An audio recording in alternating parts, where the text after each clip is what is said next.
Afternoon. My name is Sheila Lamb, and I'm with the Virginia SBDC Network.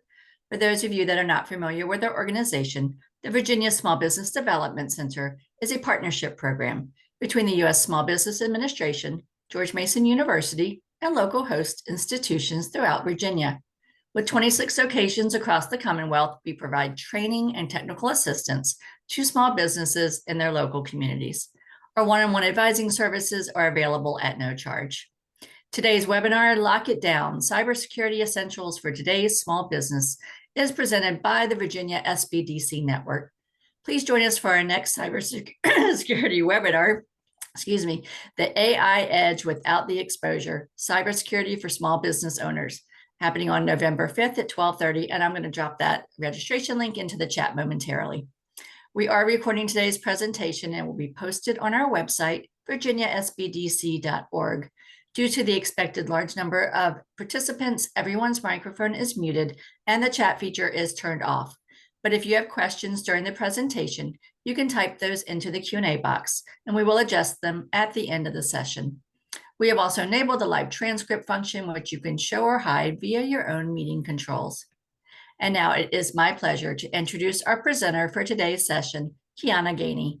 Kiana is a 20-plus year IT and cybersecurity industry veteran and has served as Chief Executive Officer for SecureTech 360, located in Springfield, Virginia, since its inception in 2010. She is also the Cyber Industry Specialist for the Virginia SBDC. Welcome, Kiana. Thank you. Welcome to everyone. As we kick off, well, not even kick off, we're in the middle of Cybersecurity Awareness Month. I hope that this webinar today will give you some tools and tricks and tips to help you to lock it down, give you some cybersecurity essentials for your small business, as we have so many new emerging threats out there. And as you can see, if you, like me, who watch the news regularly, you see that cyber threats are more prevalent than they've ever been. Next slide. So today my goal is to give you some tips and tricks to kind of go over some things that are happening in today's marketplace and how it relates to the small business owner. We'll end with some questions. We'll give you some resources. And if you have any other additional questions, we'll leave our contact information so that you can reach out as well. Next slide. So a little bit about myself and my background. I am also a small business owner. I've been owning a business for about 15 years now. I'm in the cybersecurity industry. I do a lot of work in the federal, state, and local government. But I'm also used to working at smaller agencies and also smaller businesses, really helping folks, even everything from nonprofit, just help them kind of navigate cybersecurity as it relates to a small business owner. So what I'm super excited about is the role here at the Virginia SBDC. So next slide. So we'll just jump right in. Just give you just a quick overview that, the top 5 threats that a lot of small businesses, and I don't like to use the word small businesses, but mostly all businesses, but really in relation to like small or micro businesses. And that can even include if you're just starting out and you're trying to figure out, I'm just a party of one, I have a small, footprint, like why would someone target me? Well, we see them every day, even in our everyday life, everything from phishing email attempts, where you see emails that come into your inbox that look very, close to something that you've probably been working through or working with in the past, everything from fake invoices to even impersonating even points of contacts that you've been working with. Those are very emergent threats for small businesses, or for all businesses, but it is definitely a threat as a small business owner to be high alert on as well. And then another one is ransomware attacks. That is usually when the hacker or hacking group, because they even have hacker groups that work in putting together different type of threat actors to be able to do lock and demand attacks so that they can lock users out of certain systems that are usually critical. You see this a lot in industries like is dealing with healthcare, infinite data, financial institutions as well, fall victim to them. But usually anything that someone deems as valuable, right? They can use that to do an attempt to lock you out and then demand that you pay them some um, huge amount to be able to get access back to your system. And another one is credential theft. That is usually when they take a password and then reuse it. So usually when we tell you to, create very strong passwords that are very unique, that it's not easily things that can be guessed out of a dictionary or things that someone can use to try to figure out how to use your password. I've seen some ones that they even have like password generators that give you like these crazy passwords that look like it's like 17 different languages. Um, that's, I always like to caution with both of that, right? Because those are great, but then also think about it. You don't want to make it so stringent to where you can't get in, but you want to make it to where it's not so easily for someone to use. Another one that is trending and that a lot of folks, even regardless of your size, is the insider risk. That is usually things that are done by either your employees or sometimes yourself. And they're usually not always malicious. When people hear the word insider, they think usually like insider threats or someone that's trying to do something nefarious to their organization. But sometimes things are accidental. They can be anything from data leaks for your, for pertinent information for your organization, or it could just be, things that are not being handled with certain care or certain sensitivity. Another one that you're seeing with a lot of the things going on, with like the tariffs, and you're seeing a lot of supply chain attacks. I also had a client that they were noticing that every time they had a delivery, and it was only for like a particular organization that they were supporting, that each time the delivery was supposed to get there, let's say it was at 2 o'clock, every time that the delivery schedule was set to about 2 o'clock, by like 1:30, they would lose connection with like the vendor that was actually bringing in the particular item that they're waiting for. And this happened like several times, and they realized that there was something that was happening en route to their location. And it actually was an employee that had the schedule and that was sharing it with a hacking group. And they were actually, doing this attack in real time. And they were taking the supplies that were needed. Now, the supplies that were needed, it was for a healthcare organization, and it was actual medication that some of their clients needed.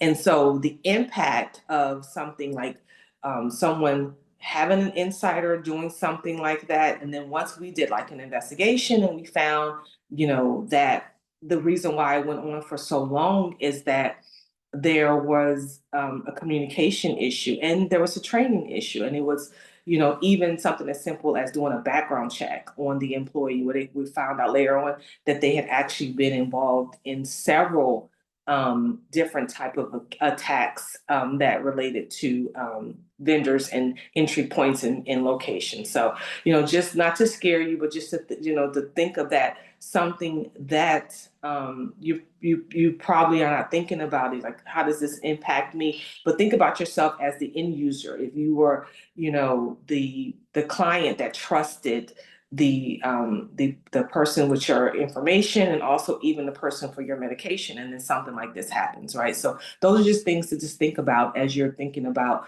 how to navigate these threats for your small business. And then another one is the phishing scams. They're very personalized. Now they're automated. Sometimes they'll even have your name.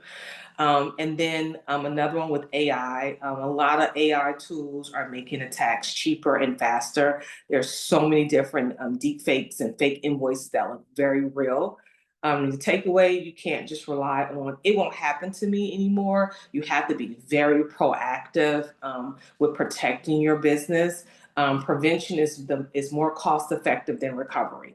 I'll say that again. Prevention is more cost effective than recovery, and that is regardless of your size of your business. And there's things that you can put in place to help with the prevention side of it, so that you're not spending so much money with the recovery costs in the event that something like this happens to your small business. Next slide.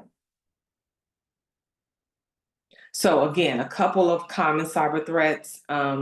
We went over some of the phishing attacks or fake emails, links, attachments. They're used to try to steal your information.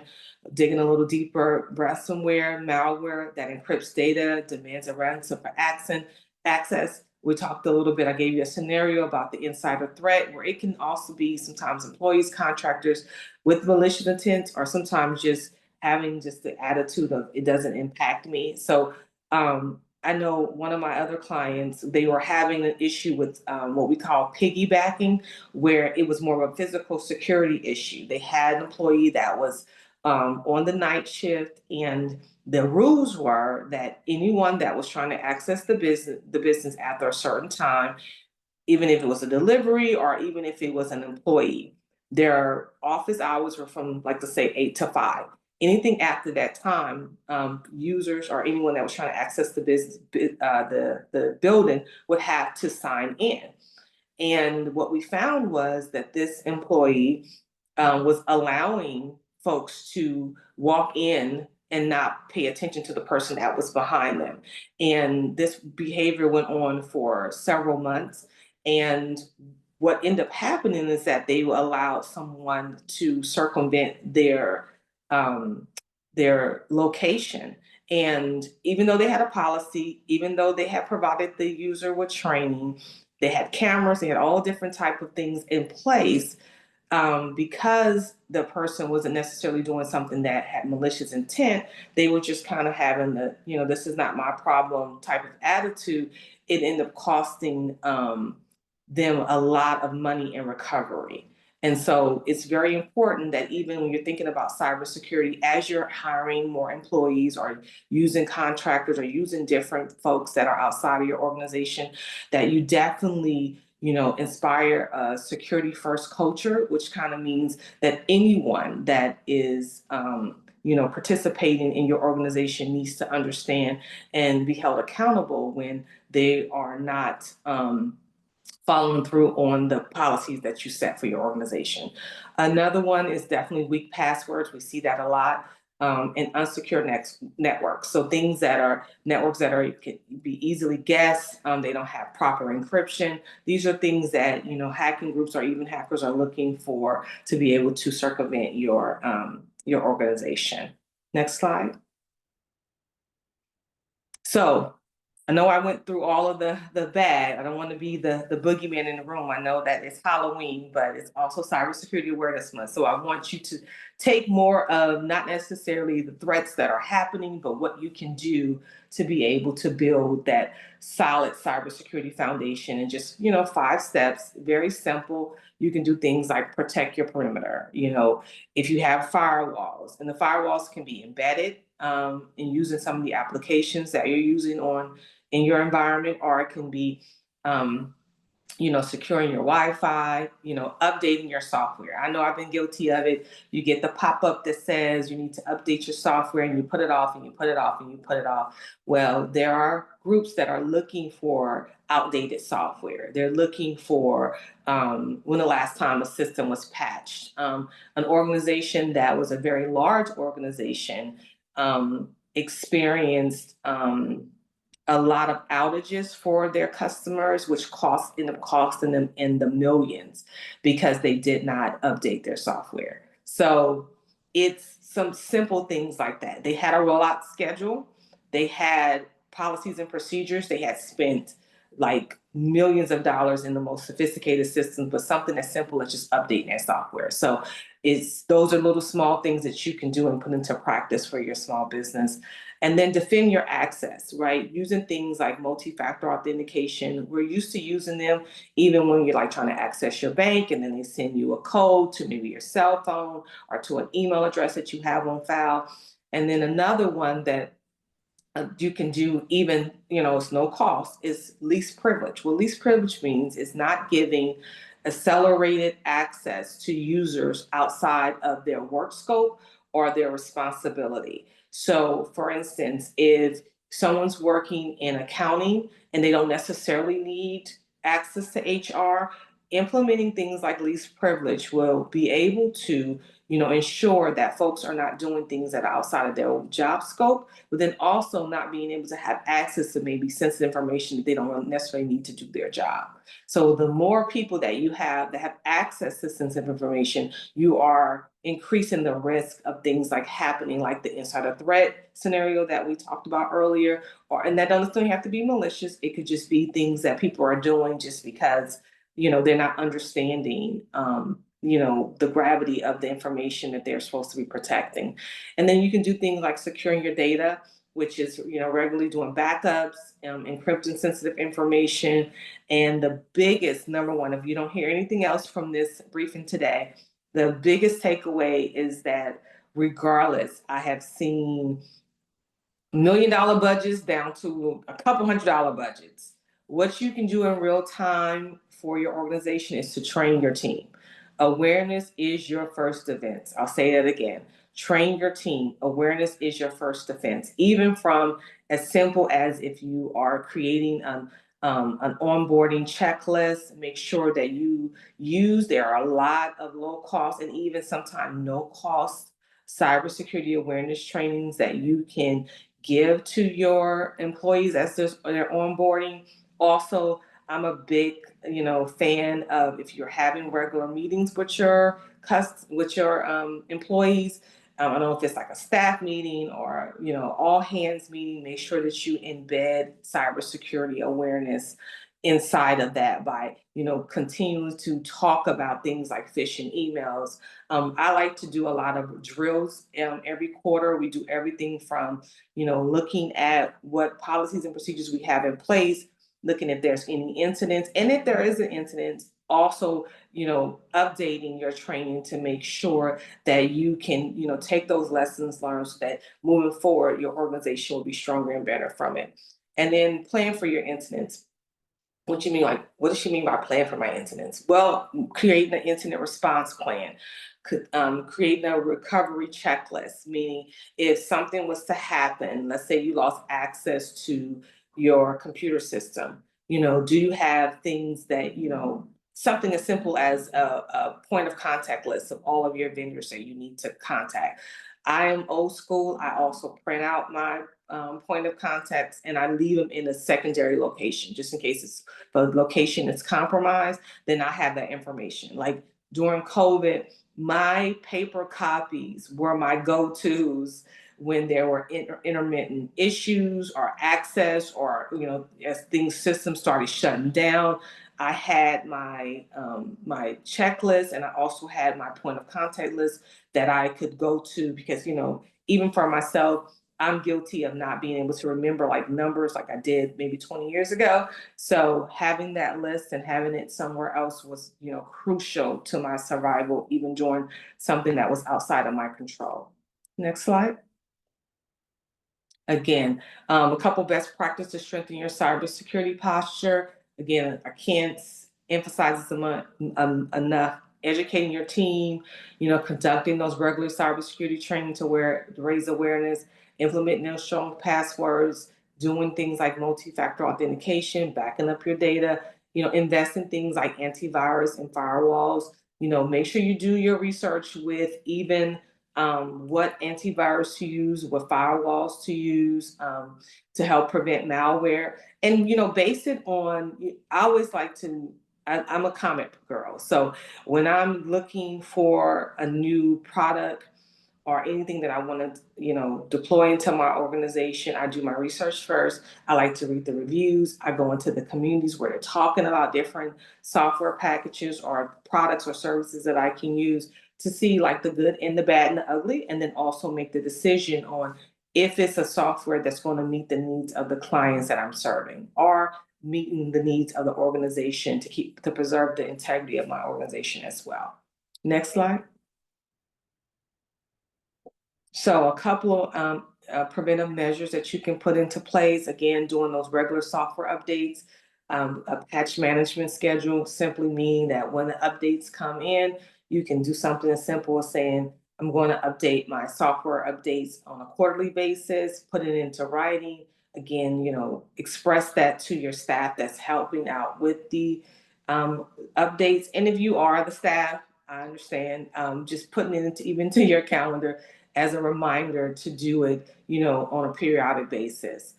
Implementing strong password policies, that multi-factor authentication again, employee training on recognizing phishing attempts and safe data practices, meaning not only just doing like the click cybersecurity training, but also making it more specialized and very unique to your organization is very key as well.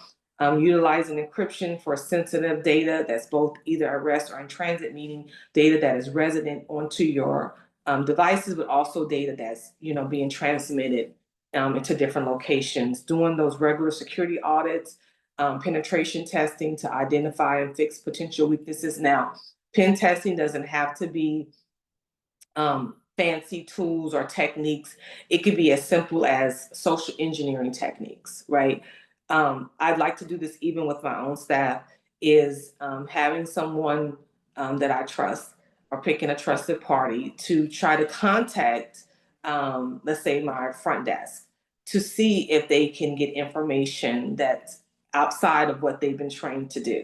One, I use it as a way to see if it's easy to penetrate my organization, and two, to identify, possible issues, and then also fix potential weaknesses, right? And then use it as an opportunity to either update my training or to see if the person that has that particular task is the person for that job, right? Then also things you can do is implementing network segmentation to limit access to information. So you've seen it before sometimes, like even it doesn't have to be at the network level. It can just be even at the application level. If you have like a SharePoint site and you have actual folders, only allowing access that's their work least privilege, again, give only access to people that have a need to know to access those folders, and then do things like put passwords on them and just give access to the folks that need it. Next slide. So again, I think I mentioned this earlier about the importance of creating a cyber security first culture, and what that means is embedding cybersecurity into your business, a mindset where every employee, regardless of their ranking in the organization, prioritize cybersecurity in their daily actions. How to build it as a leader, we should always lead by example. We should model some security best practices, keeping that continuous education. I talked about doing it from even onboarding up until maybe staff meetings, sending out periodic updates, doing quarterly updates, just keeping, that training and that mindset, on the forefront, so that people are just not getting the training when they first come in and there's nothing in between, or it's not a continuous thing. Integrating security into your operations, make it a part of your business decisions and process. Like consider, like if I add this new device, what security concerns should I think about adding a new device? Even for myself in COVID, most of my employees had to work from home. And so we had to, really think about like some of the tools they were using. Zoom was great, but however, Zoom didn't have a lot of the security that we need for certain conversations. Is it possible to use maybe a more encrypted, chat feature that we can do chat about certain things, especially when it's dealing with sensitive information. So think about those things. I mean, even though there are a lot of things on the marketplace, just doing your due diligence, doing your research, and thinking about yourself. I always say put myself as the end user, or what I would want to feel protected, right? I know even sometimes when my last doctor visit, they gave me a bunch of forms, and a lot of the forms I was like, okay, so this is about how you're going to safeguard my information. I had a conversation. I was like, okay, so if I sign this, what is this, and what am I signing? And they were able to explain it. And I remember it was a small private practice. The administrator came out and was like, thank you for asking those hard questions, because a lot of times we are just giving out information, but I want them to see like these are things that the end user also wants to feel safe. And so it's not just something that we're just throwing policies and procedures, at the wall. These are things that are part of your customer service and enhancing that customer service experience. Next slide. So again, some key takeaways about keeping that enthusiasm going and not ending with the spooky Halloween thing. Preparation is key. Implementing proactive measures such as regular security audits, employee training, incident response planning, all are great tools and resources that you can use to minimize your risk. Recognizing pressing cybersecurity threats and their impact on small businesses. I like to even do Google alerts about certain threats that I'm tracking so that I can get information as it's coming in real time so that I'm ahead of what's going on. One organization that's amazing is CISA. I also put myself on their email list so that anytime they're like pressing threats that are coming out on a global side, then I'm staying abreast of that. Like recently, they had a couple of things that were out about some tools and some resources that I use in real time, and they were very helpful. So it helped me be able to, have the conversation that week with my employees in the staff meeting about some of the pressing cyber threats and being able to, have the conversation on what we can do to kind of up the ante as far as cybersecurity. And then implementing those practical steps in your employee training, building that cybersecurity, security first culture, staying proactive and safeguarding your business is also a great resource for you as a small business owner. But again, preparation will always be key. Next slide.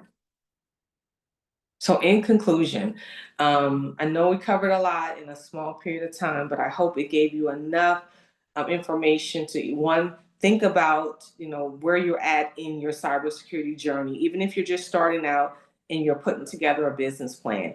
Have a section within that business plan that discuss what your life as a small business owner will look like, because I'm sure you're in business to grow.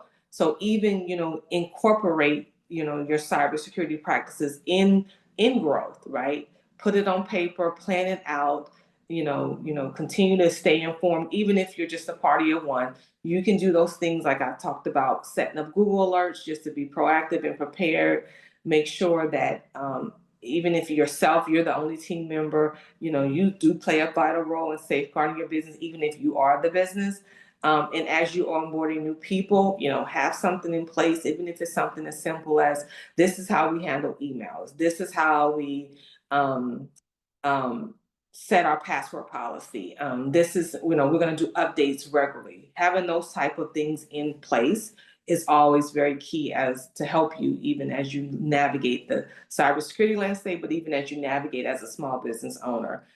Implementing some of those best practices, effective employee training, everything from having data protection strategies can help enhance your security posture.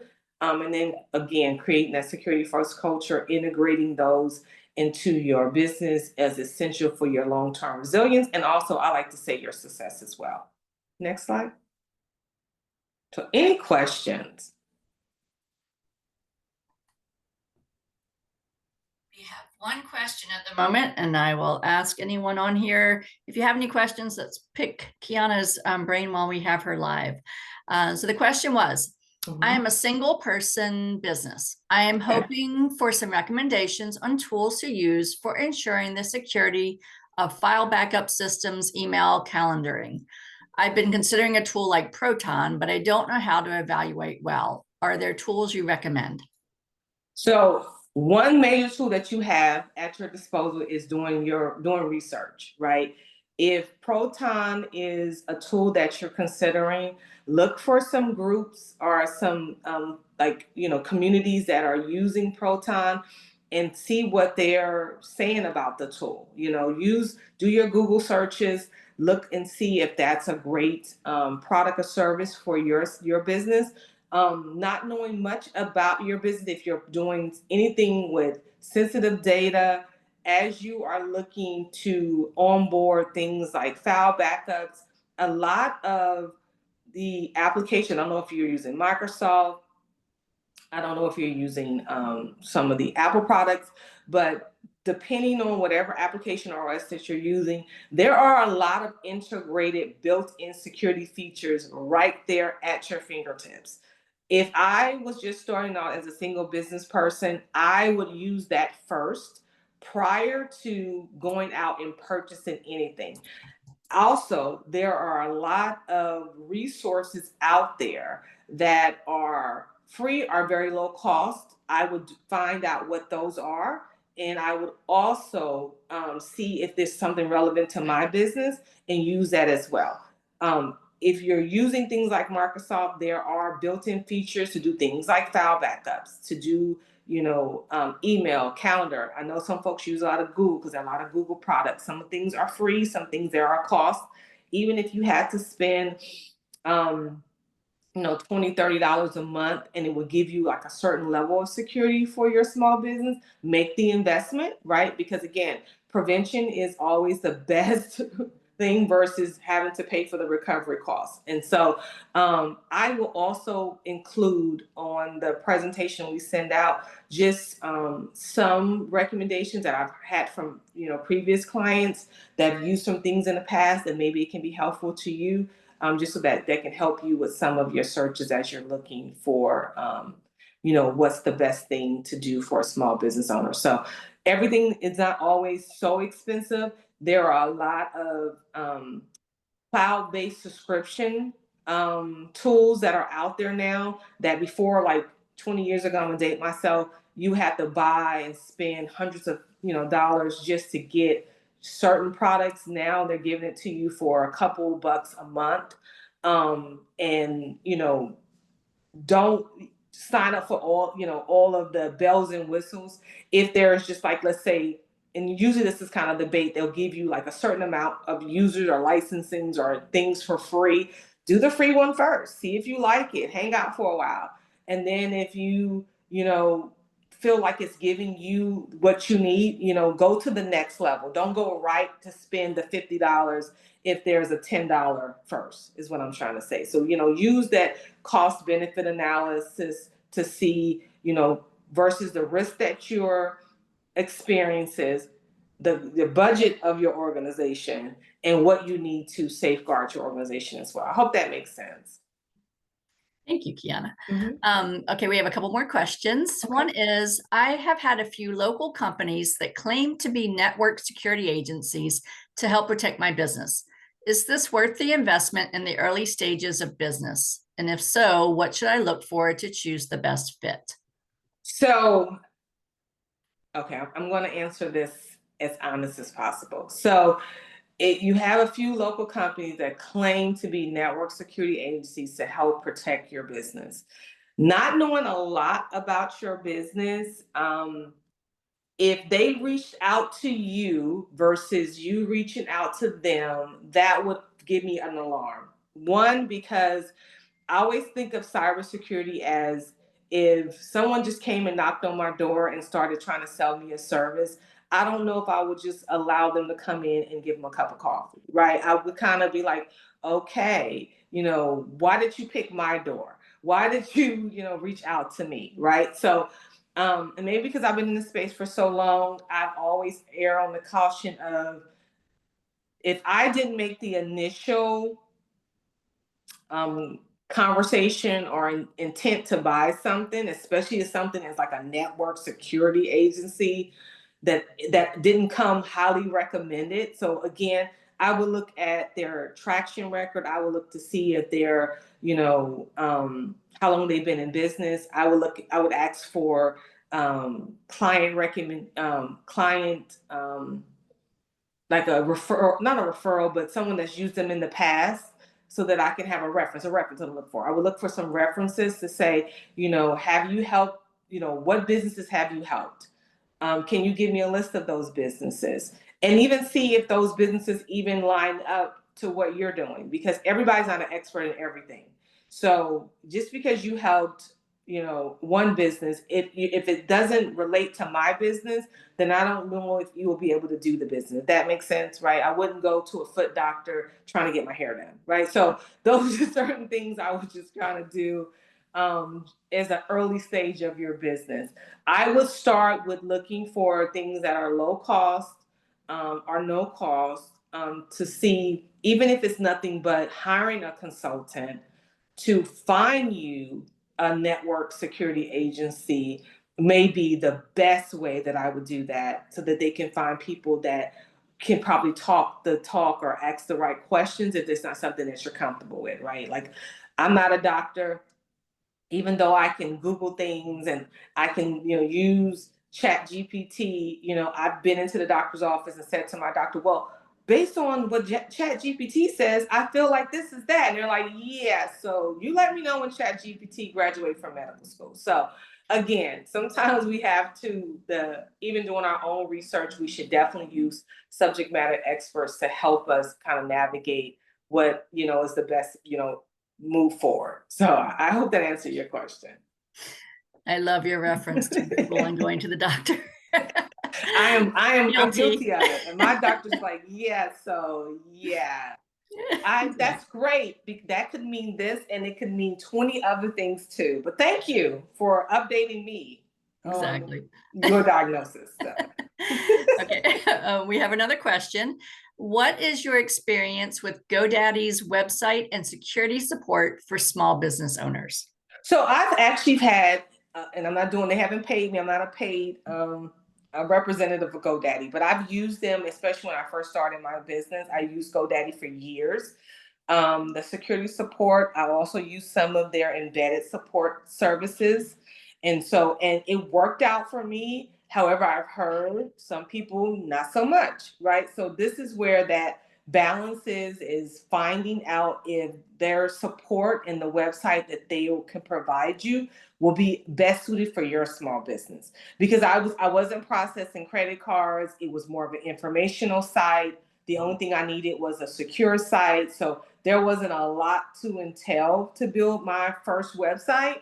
It was more informational. So what you're gonna do, hack my information. So that I wasn't so concerned about. But if I was a small business owner and I was processing credit cards, or I was, using the site for that was more customer facing, where people had to actually log in and even grab information, I would probably want to use any service that would be able to enhance the security of my website or the security services. So again, do your research, find out the pros and cons, but also, I've had a positive experience with them. I'll just say that. Another question, is there a list of recommended network security agencies in Fairfax or in the US? So we don't maintain like a recommended network security agencies. I try not to yeah, we don't have a recommended network security agency. What we can do though is we can send you some government websites that have information about different network security services, and then you can probably go from there to see if you definitely need to, one, hire a consultant to help you kind of navigate, finding this particular agency. But yeah, we don't maintain like a list of preferred vendors or anything like that. I went ahead and put up your next slide on links and resources. At the moment, we don't have any questions. So Kiana, if you want to just Yes. So I quickly think go through those. Yeah. Yes. So in the session today, I talked about a lot about cybersecurity awareness training. No Be for security awareness training. It's free. I think they may have, things always start out free and then they start becoming like a low cost solution. But it's pennies on the dollar if there is a cost now. But that will help you if you're like, I don't know where to get started. I want to do cybersecurity awareness training for myself and my employees, but I don't even know where to get started. This is a great place to get started. SANS Security Awareness also has some great training. Phishing.org. I know we talked about phishing attacks because that is one that is very prevalent. I know we see it. I think I see it probably a phishing attack maybe 2 or 3 times a day. That's how many that are out there now. So keeping yourself abreast about that. They do a really good job with helping you identify what a phishing email looks like. Wonderful support channels. The Federal Trade Commission also has some great things about consumer protection, covering everything from identity theft, what to do if you're a victim, different resources as well. And another one, the Cybersecurity Infrastructure Security Agency, also known as CISA. I have email alerts set up for me anytime there are prevalent threats that are happening on a global basis. That keeps me abreast. It's a great resource, a way to just kind of stay abreast of what's going on for your agency. And I'll put together a little cheat sheet to go along with this, Sheila, that we can send out to them as Fabulous. well. Yep. Great. Yeah, and with the resources you mentioned too, network security agencies. Okay, great.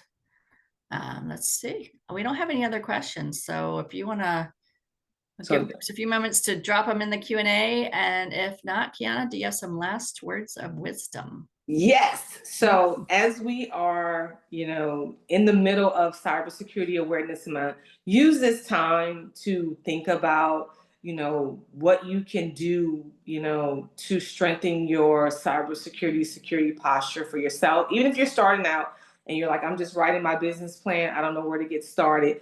Create a section just for how you envision you will have to deal with different threat actors, meaning anytime you introduce people or technology to your infrastructure, there are going to be problems, right? So it's easy to protect yourself sometimes if you're just starting out, but as you are onboarding and you are increasing your market shares and you're increasing your market visibility, and now you go from maybe, one or two clients to maybe 20, and that's my hope for you to grow like that. Think about that as you're putting together your business plans and thinking about how it relates to cybersecurity and your business surviving these unprecedented times where threat actors are prevalent. They are being very sophisticated. They're using advanced technology sometimes. I mean, even with the advancement of AI, I love technology. I am a fan of it. I believe it's a great marriage when technology is paired with cybersecurity. So even as you're using some of these technologies, think about that. I always I have some small business clients that use AI a lot. And I say to them, if you use AI, just think that you're basically taking your information and shouting it on a public street. So whatever you put in there, just know that it's now for public consumption. So although you get a wealth of information, from using those tools, there is the other side of that, right? And so just keep that in mind as we're even using different technologies to help support your small businesses.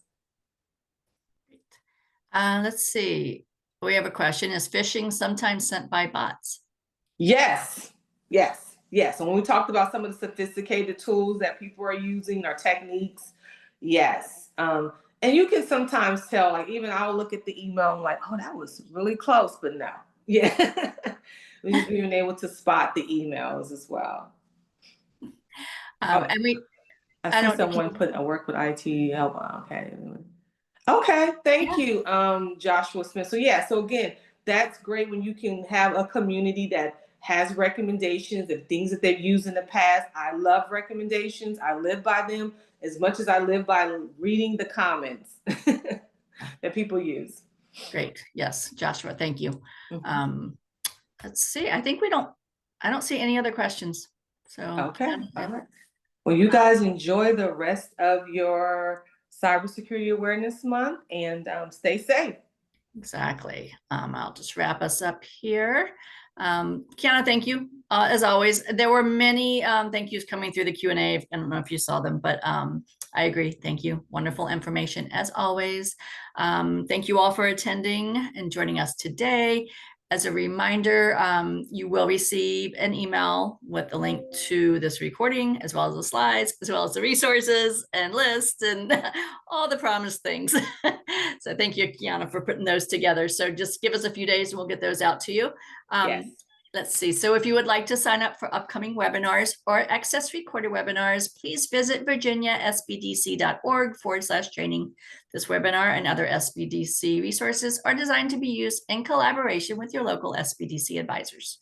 You can sign up for a free and confidential session by emailing help@virginiasbdc.org or via our website. And we hope to see you all at our next session. Take care, everyone. Thank you. Bye.